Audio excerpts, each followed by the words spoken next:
Well, good morning. It is February 14th today. It's about 6 degrees. I had a viewer comment,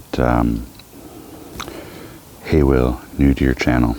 It's been almost a year and I was curious if this cherry was looking better this year. I bought a 10-foot flowering cherry and wanted to ask if cherry trees back bud if given a hard trunk chop with no branches for growth." I had to chuckle. The autocomplete in YouTube Studio says, had two suggestions. "Hi, welcome. Unfortunately, the cherry died. It was too big of a cut with not enough branches remaining." And the other one was, "Welcome to the channel. Sadly, the cherry did not survive the drastic cuts. I will definitely be more careful." So yeah, thanks for the vote of confidence, YouTube algorithm. This tree is not dead, but it is definitely in peril, and I think the drastic cuts are the problem. We've got quite a lot of perfectly healthy branches, lots of nice new buds coming in, but zoom back out here. But the problem with these big cuts is there's nothing left to support all of this wood, and it has been dying and rotting, and I've got nice fungal growths coming out everywhere along this side. So I think I will be losing this entire side, and I don't know what will happen to this side, which is clearly still growing. But doing a big trunk chop on a cherry is definitely risky, and I think if you don't have enough growth to support the wood that remains, it's a challenge. I did a bit of reading. It says if you're doing a major trunk chop, to do that before the buds open up. Give it a good chance to send all that growth towards the buds that you're keeping. Backbudding does happen. A lot of these branches were back buds that spontaneously erupted out of seemingly nowhere. But I wouldn't say you should cut back anywhere or back beyond the last branch. You definitely want to have some growth to promote sap flow, to keep the tree alive. I think the biggest problem with this guy is there wasn't enough to support keeping the wood alive, and so the wood has just died back. I had tried to seal it initially.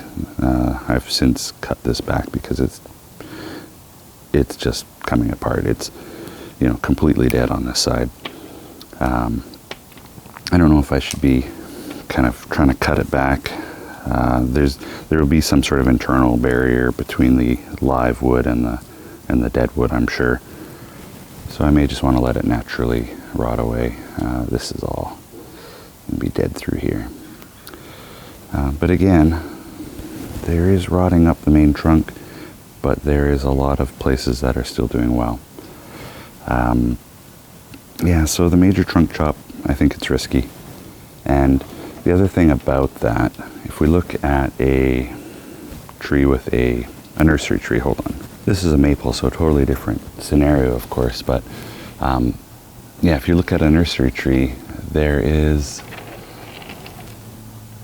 most often going to be a graft somewhere, and it's not always obvious. On this one, it's quite obvious because the bark is a different color. But if you had the idea to, shorten this down and grow branches from here, you're going to end up with whatever the rootstock is. And so this happens to be a bloodgood maple. The bloodgood was grafted onto whatever this was.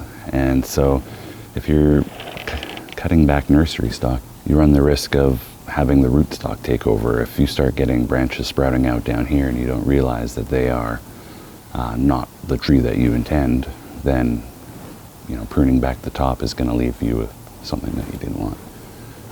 So if you're pruning back nursery stock, make sure that you're leaving some active growth above to power photosynthesis and all that, but also make sure that you're not getting close to this graft or promoting growth out of areas where the graft is. Do have another cherry tree over here. Let's go have a look. So this one I planted in the ground because I wanted to heal some severe wounds, and kind of just surrounded by other trees right now for the winter, but same sort of thing. It has a lot of new growth that's popping up. I've been letting it run quite tall to try and promote that healing down below.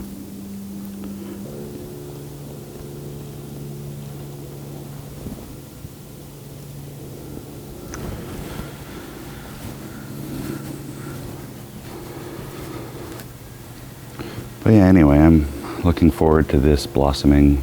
You know, it's only mid-February, but it's coming fast. All of these trees are swelling up, and so looking forward to the spring. Thanks for watching.